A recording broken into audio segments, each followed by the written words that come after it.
Each year, millions of Americans reportedly deal with nail infections on their feet and hands. Up to 14% of the general population cope with fungal infections, while a rare number of people develop a bacterial infection on top of a fungal nail infection that can cause serious illness, according to the Centers for Disease Control and Prevention, CDC. Nail infections can occur in various public or at-home settings, including locker rooms, public showers, and nail clipper sharing, but nail salons are a place where chances of infection can be higher if sanitation procedures aren't strictly followed. Dermatologists warn against face waxing trend on TikTok. Anita House, 59, of Flowery Branch, Georgia, believes it was a nail salon where her infection began, eventually leading to an amputation. When it just starts to get warm, you're thinking, sandals, and you're thinking, pedicure, House told Fox News Digital. Anita House, 59, of Flowery Branch, Georgia, is aiming to raise awareness about nail salons and cleanliness after she lost a toe not long after receiving a pedicure, she told Fox News Digital. Anita House, 59, of Flowery Branch, Georgia, is aiming to raise awareness about nail salons and cleanliness after she lost a toe not long after receiving a pedicure, she told Fox News Digital.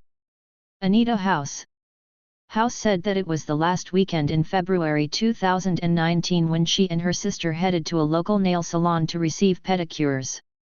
House said she had frequented that same salon several times before with no issues. It was a typical weekend day, and according to House, staff used what appeared to be a clean, disposable liner in the pedicure tub. House described what happened over the next few weeks, which turned into months, as painful. There were roughly 15 customers receiving salon services that day, including House and her sister, House recalled. The pedicure began and the salon worker who was handling House's feet had proceeded to remove an ingrown toenail on the large toe of House's right foot, a practice that's arguably done often at nail salons. House said her friends, family, faith, and positive attitude got her through the scary experience of losing her toe after a pedicure. House said her friends, family, faith, and positive attitude got her through the scary experience of losing her toe after a pedicure. Anita House. They would often see it and get it out, House said of her ingrown toenail. I've never had an issue with it, but she cut it, and she cut deep. It bled. That's my guess of when bacteria got in, she added. I can't prove it in a court of law, but if I was a betting woman, that would be my bet. House described what happened over the next few weeks, which turned into months, as painful. Over the next 4 days, her toe became red and puffy, she said. I said, if it's not better in 4 or 5 more days, I'll go to a podiatrist, House recalled. Warnings about skin whitening creams after woman suffers vision loss likely linked to excess mercury, report. House said she did end up seeing a podiatrist, who gave her antibiotic cream plus an oral antibiotic, which House was instructed to take for 7 days. The treatment didn't work, and her toe became more red and swollen. House told Fox News Digital that her toe was red, swollen, and tender after a nail technician removed an ingrown toenail from the big toe on her right foot, a practice that often occurs in nail salons. House told Fox News Digital that her toe was red, swollen, and tender after a nail technician removed an ingrown toenail from the big toe on her right foot, a practice that often occurs in nail salons. Anita House. That was the middle of March, House said, adding that the wound became painful. Not to the point where you couldn't walk, she explained. It was sore. It was tender. House decided to see a second podiatrist, who prescribed her another round of antibiotics, but things didn't get better. He said, "Okay, we are going to remove the nail," House recalled of what the doctor decided at the time. "I looked at the ceiling, talked to myself, prayed. It was not fun." House saw several doctors before the bacterial infection in her toe grew worse, as did the pain, she said.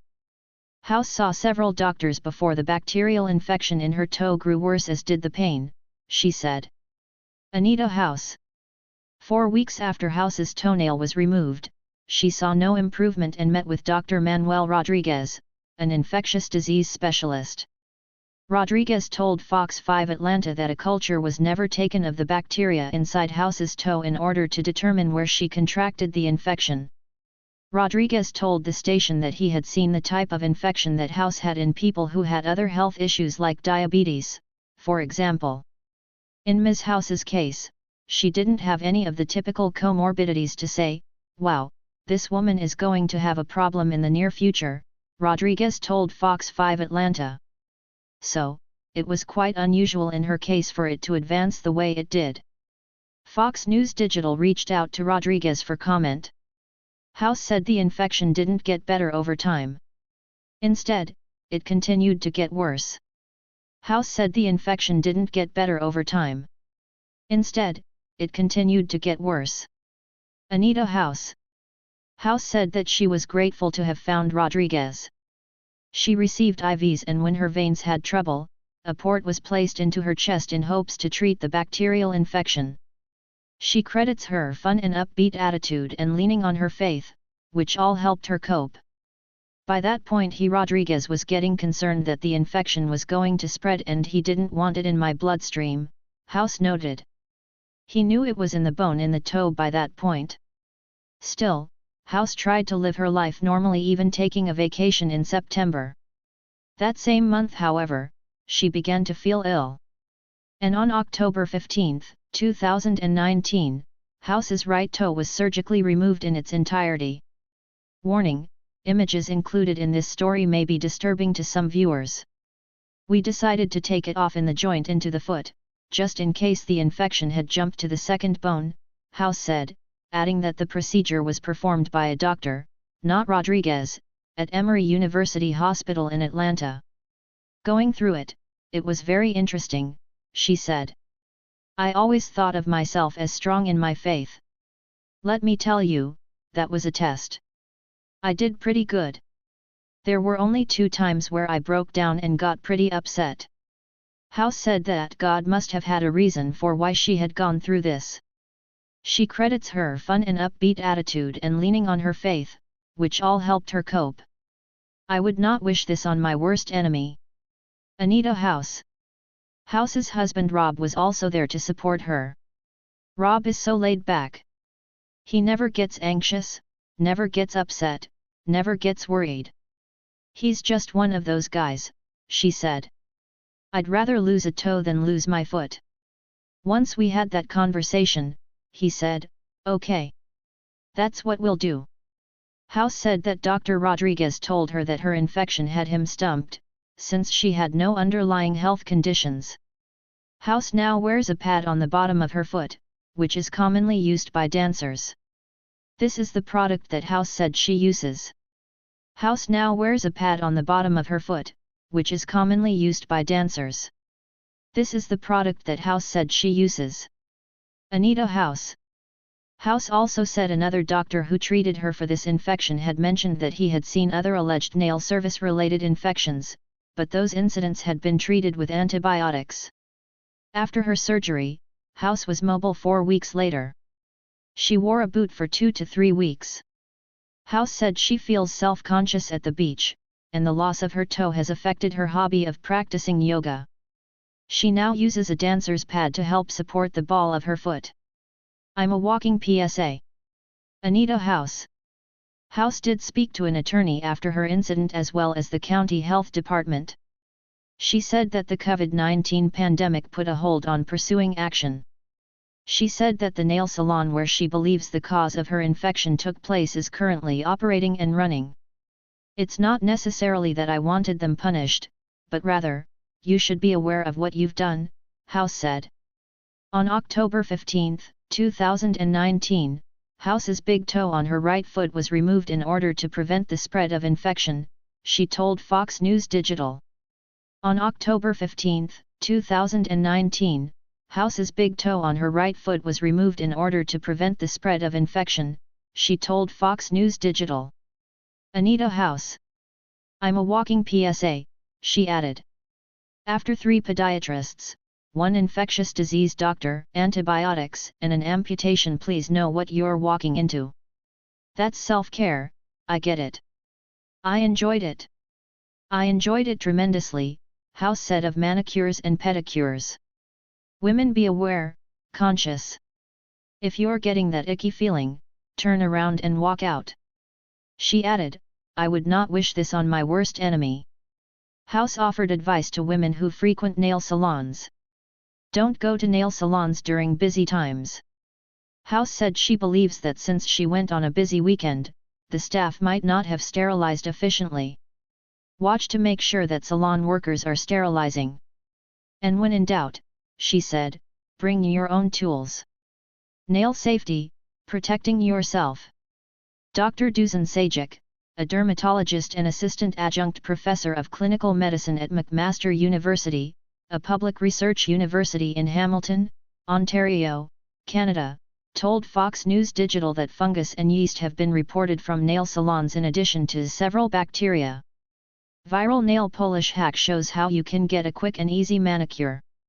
Bacteria that have been commonly found in salons include methicillin-resistant Staphylococcus aureus, MRSA, the germ that causes staph infections, Pseudomonas aeruginosa, the germ that often causes blood or lung infections, and Mycobacteria, the germ that can potentially cause tuberculosis and leprosy. The Centers for Disease Control and Prevention reports that most of the recorded nail infections are fungal in nature and the majority happen on feet. Nail salons perform pedicures, a cosmetic treatment where nail technicians soak feet, remove dead skin and paint toenails, which can transfer fungus or bacteria to a client if one isn't careful. The Centers for Disease Control and Prevention reports that most of the recorded nail infections are fungal in nature and the majority happen on feet. Nail salons perform pedicures, a cosmetic treatment where nail technicians soak feet, remove dead skin and paint toenails, which can transfer fungus or bacteria to a client if one isn't careful. Eye stock. In the year 2000, there was a large outbreak of mycobacterial furunculosis in Northern California, which led to a public health crackdown that showed that most salons didn't regularly clean the screens and filters that trap skin debris in these whirlpool baths, Sajik said. This omission resulted in both large and small sporadic outbreaks of mycobacterial infections on the shins of individuals who had gotten a pedicure within 2 weeks of the procedure, he continued. Mycobacterial infections tend to be the most common and also the most difficult to diagnose and treat. Mycobacterial infections are hard to detect because small red bumps are an early sign of the infection, which look similar to bug bites, according to Sajik. Long nails may not be as hygienic as you think, report. The red bumps can reportedly grow in size, become tender, turn purple and develop pus in a few weeks or months. If left untreated, Sajik said the bumps that have been caused by a nail infection can progress into an ulcer, which can lead to potential permanent scars. Manicures are a cosmetic treatment. Nail technicians shape and paint nails and soften the surrounding skin. Manicures are a cosmetic treatment. Nail technicians shape and paint nails and soften the surrounding skin. Eye stock. Some lesions can progress to frank ulceration while others spontaneously resolve with substantial scarring, according to Sajik. Very rarely in immunocompromised individuals these can get into the bloodstream and become a potentially life-threatening condition, Sajik said. One untreated, healthy patient had lymphatic disease dissemination, which resolved with a long course of antibiotic treatment. Clinique's 1971 lip shade becomes TikTok famous and immediately sold out in stores, online. Nail salon questions and considerations. The Associated Nail Professionals, ANP, a nail salon and technician association that provides liability insurance and expert guidance from its Golden, Colorado headquarters, has been covering nail care advice to professionals and students since 1987. Liz Klein, the ANP's cosmetology program director, said there are many questions and considerations people should take into account before they get their nails professionally done. Research before you go. Nail salon customers could benefit from looking at salon reviews before they request a manicure or pedicure, according to Klein. Just like checking reviews for a restaurant or any other place of business, it will give the client an idea of the look and feel of the nail salon to see if it may be a place they would like to go, Klein told Fox News Digital.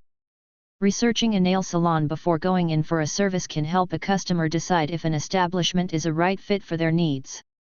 Researching a nail salon before going in for a service can help a customer decide if an establishment is a right fit for their needs. Ice stock. Klein added that nail salon customers should make sure their nail technician has an up-to-date nail certification. How to know if your sunscreen is expired? In most states, it's a requirement that licensing is displayed in an area that the public can see, Klein said. If you do not see any professional licenses displayed in a waiting area or near the technician's station, that is a red flag. Ask questions. Klein said it's not uncommon for nail salon customers to ask technicians about the cleanliness of tools. Barbicide, a brand of disinfectant solution that's used by barbers and cosmetologists, is a liquid that many nail salons use to sanitize tools, according to Klein. Nail technicians should have sanitation tools and solutions near their manicure and pedicure stations. Nail technicians should have sanitation tools and solutions near their manicure and pedicure stations. Ice stock. The bacteria-killing ingredient that's in Barbicide and similar cosmetic disinfectants is benzalkonium chloride, an organic salt that has antiseptic properties, according to the National Library of Medicine. Fish pedicure causes woman to lose her toenails, report says.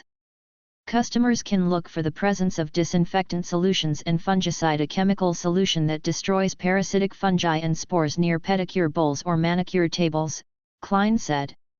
If customers see nail tools in a container that's filled with disinfectant solution, that's a sign a salon is taking steps to ensure their nail tools are clean before a service, she explained. Some nail tools are designed to be disposable, including emery boards, nail buffers, and gloves. Some nail tools are designed to be disposable, including emery boards, nail buffers, and gloves. Ice stock. Don't be embarrassed to call beforehand and ask about sanitation procedures if you are concerned about cleanliness, Klein said. Also, if you are in the middle of getting a service and have questions, don't be afraid to speak up. Klein added that it's common for nail technicians to have new nail files and implements in a sealed tamper-resistant plastic wrap, which is opened in front of the client. If a nail salon customer requests that nail tools be sanitized again before their service, Klein said there should be a problem, but customers should be wary if a nail salon is resistant to their request. Pinterest says these style trends will be big in 2022, pearls, mullets, checkerboards, and more. Arm yourself with sanitation knowledge. Sajik told Fox News Digital that some nail salons opt to sanitize tools with an autoclaving method, meaning a technician sterilizes their tools with a steam machine. The technician should tell you that they look for changing in the color of the tape and biological indicators, Sajik said. Metal nail grooming tools can be sterilized with an autoclave machine, which uses steam and pressure to kill harmful fungus, bacteria, and viruses. Metal nail grooming tools can be sterilized with an autoclave machine, which uses steam and pressure to kill harmful fungus, bacteria, and viruses. Ice stock. If a cold sterilization is used, nail salons tend to use cosmetic disinfectant solutions that have received registered labeling from the U.S. Environmental Protection Agency, he said. The reusable nail tools that need to be sanitized in between clients include nail clippers, nippers, and other metal instruments, according to Sajik. Nail tools that cannot be sterilized and must be disposed of after use in salon settings include emery boards, nail files, and orange wood sticks. Woman, pedicure gone wrong killed my husband. Some salons have individual boxes for each client with their name on it and store both metal and disposable implements there between visits, Sajik said. This is okay, as long as you believe that the pedicurists are not using supplies in your box on someone else. You can also choose to bring their own instruments, he noted. Avoid cuticle cutting. Nail salon customers can ask their nail technicians to ditch cuticle trimmers if the tool is pulled out during a service, especially if infections are a concern. In some states, cuticle cutting is apparently an illegal practice in nail salon settings because it's considered a surgical procedure, according to pedicure.com, an online nail care resource. Some nail salons trim nail cuticles while others don't. Check your state's stance on cuticle cutting. In some places, the practice can be against the law. Customers usually have the choice of whether to have their cuticles trimmed or not. Some nail salons trim nail cuticles while others don't. Check your state's stance on cuticle cutting. In some places, the practice can be against the law. Customers usually have the choice of whether to have their cuticles trimmed or not. Eye stalk. The skin that we see at the base of the nail is actually the eponychium, Klein told Fox News Digital. The true cuticle is a thin layer that is attached to the nail plate. It's okay to have the eponychium skin pushed back to clean the base area of the nail and to create a nice, prepped shape before applying polish. However, it is not recommended to cut this skin. The eponychium is a piece of skin that acts as a protective barrier that prevents pathogens from infecting the nail's matrix area, Klein explained. In some states, cuticle cutting is apparently an illegal practice in nail salon settings. A better solution rather than cutting the skin is to keep the area moisturized with a cuticle oil and to gently push it back, Klein said. This will help to keep the skin soft and tight to the nail plate. Hairy new nail art is creeping people out on Instagram. The American Academy of Dermatology advises against cuticle cutting as well. Ask about pedicure liners or foot bath cleaning procedures. Some nail salons use disposable pedicure liners to prevent cross-contamination between clients while others stick to thoroughly scrubbing foot bowls with a disinfectant in between appointments. Both methods work, according to Klein. Klein said there are 3 sanitation procedures nail salon customers should make a mental note of before they dip their toes in a pedicure bath. 1. If a pedicure liner is used, did the nail technician dispose of it and clean the foot bowl afterward? 2. If a pedicure liner isn't used, did the nail technician deep clean the foot bowl with an antifungal disinfectant? 3. If neither was done, if a nail salon customer doesn't see a nail technician do either of the aforementioned cleaning steps, it's a red flag. Sajik told Fox News Digital that pedicure customers should remember that bacteria can be trapped beneath foot bath screens or foot bath filters. He said customers should pay attention to how long a disinfectant solution has been circulated in a foot bowl in between clients and ask to see a nail salon's sanitation log if they want to know if technicians are complying with state rules and laws. Be careful if you have injuries. If a cut or scrape is present on a hand or foot, nail services should be avoided until the wound is healed, according to Klein. Medical experts advise people to keep open wounds away from still water that can harbor bacteria. Medical experts advise people to keep open wounds away from still water that can harbor bacteria. Eye stalk. Any open wound or fissure on the skin can be a prime target for any pathogens or germs to get into, even in the cleanest nail salons, Klein said. Aside from epidermal injuries, nail salon customers should wait at least 24 hours after shaving before they request a manicure or pedicure, according to Sajik. Follow us on Facebook for more Fox Lifestyle news. What are treatment options if an infection happens? Most nail infections can be treated with antibiotics when and if they're diagnosed correctly, Sajik said. It is important to mention to your doctor that you went to a manicure place so that they can more quickly consider the antibiotics that will cover these atypical organisms, he explained. Seek medical help if a nail infection is suspected. Seek medical help if a nail infection is suspected. Eye stalk. Usually, nail infections aren't easily identifiable because most early cultures and swabs yield negative results since most emergency doctors don't initially test for difficult-to-diagnose mycobacteria. Hence, patients often end up receiving a trial of common antibiotics that are ineffective for treating infected tissue around a nail, Sajik said. The most effective antibiotics tend to be ciprofloxacin and minocycline, he continued. The duration of treatment can be very long and can last many months. Early administration of therapy is essential to minimize the duration of treatment. Courtney Moore is an associate lifestyle writer on the lifestyle team at Fox News Digital.